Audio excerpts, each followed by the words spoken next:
တီတူရဲ့ပရိသတ်တွေအားလုံးပဲမင်္ဂလာပါခင်ဗျာကျွန်တော်ဒီနေ့ဖန်တီးထားတယ်เนาะကျွန်တော် Telegram bot ကနေဖန်တီးထားတယ် web application တွေ3ခုကိုဒါစမ်းသပ်ပြရတဲ့ဟာလေးပေါ့เนาะအဲဒီမှာကျွန်တော်ပထမဆုံးပြပေးမယ်ဟာပေါ့เนาะဒီကောင်လေးဆိုလို့ရှိရင်ကျွန်တော်ဒါကျွန်တော်ရဲ့ဒီ TT2 ဒီ website အသေးလေးလောက်ထားတာပေါ့เนาะအောက်ကဆိုရင်ကျွန်တော် YouTube ကိုဒါ mini app လေးလောက်ထားတာအောက်က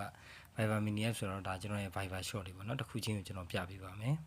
အဲ့တော့ဒါမျိုးလေးလောက်ရတာလွယ်ပါတယ်ကျွန်တော်အစင်တိုင်းပြပြီးသားပါတကယ်လို့ခက်ခဲနေဆိုရင်တော့ကျွန်တော်ချီကိုလာမေးလို့ရပါတယ်အဲ့တော့ပထမဆုံးကျွန်တော်တို့ဒီ TT2 app ဆိုတာလေးကိုနှိပ်ကြည့်လိုက်ပါမယ်အဲ့တော့ဒါကကျွန်တော်အနေနဲ့ဒါလွယ်တကူမြန်မြန်ဆန်ဆန်ပြလို့အောင်ဖန်တီးထားတဲ့ဟာလေးပေါ့နော်ဒါ Google site ကနေလုပ်ထားတာပါအဲ့တော့ကျွန်တော်တို့ဒီမှာကျွန်တော်ရဲ့ဒါ website ထဲကိုတကယ်သွားသုံးနေရတယ်မျိုးဒါ Telegram သုံးနေရဖြစ်ပါတယ်နော်အဲ့တော့ဒီမှာကြည့်ကျွန်တော်တို့အောက်ကိုချထားလို့ရတယ်ပုံမှန်တိုင်း Telegram ဆက်သုံးလို့ရတယ်အဲ့ဒီပြင်ကျွန်တော်တို့ပြန်သုံးခြင်းဒီကိုပြန်သွားပြီးတော့ကို website လေးတွေပြန်ဝင်လို့ရပါတယ်ဟုတ်ပြီကျွန်တော် home ပြန်သွားမယ်ဒါဆိုရင်ကျွန်တော်ရဲ့ original website အတိုင်းသုံးလို့ရနေဖြစ်ပါတယ်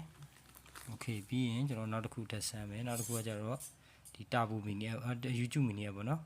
ကျွန်တော် YouTube ကိုကျွန်တော်ရဲ့ YouTube channel ပေါ့နော် okay ဒါ direct ကျွန်တော်ရဲ့ YouTube channel ကို direct မြင်တွေ့နေရဖြစ်ပါတယ်အဲ့တော့ဒါTelegram ရဲ့မထွက်ပဲနဲ့ကျွန်တော် YouTube တွေကနေပဲလှမ်းကြည့်နေရပါတော့ဒီမှာဒါဆိုရင်ကျွန်တော်ဖွင့်တာနှစ်ခုတည်းရပါတော့ဒါဆိုရင်ဒီ do support ဆိုဒါ YouTube ရောက်တော့ဖြစ်ပါတယ်နောက်တစ်ခုတော့ Viber ပေါ့နော်ကျွန်တော်ရဲ့ Viber business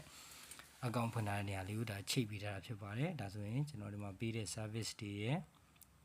ရနိုင်တဲ့ဟာတွေကိုကျွန်တော်ဖော်ပြထားရလေးဒါပေမဲ့ Viber ကိုရောက်သွားတာမဟုတ်ဘူးเนาะဒါဆိုရင်ဒီမှာကျွန်တော်ဒီ Telegram 3ရင်းနဲ့ပဲသွားတာအဲ့တော့ဒီမှာကျွန်တော်3ခုလုံးကိုတစ်ခုချင်းပြန်ကြည့်လို့ရတယ်ဒါကိုကိုယ့်ရဲ့ဒါဖောက်တယ်တွေပြန်ပြချင်နေရတာပေါ့เนาะဒီမှာဆိုရင်ကျွန်တော်အခု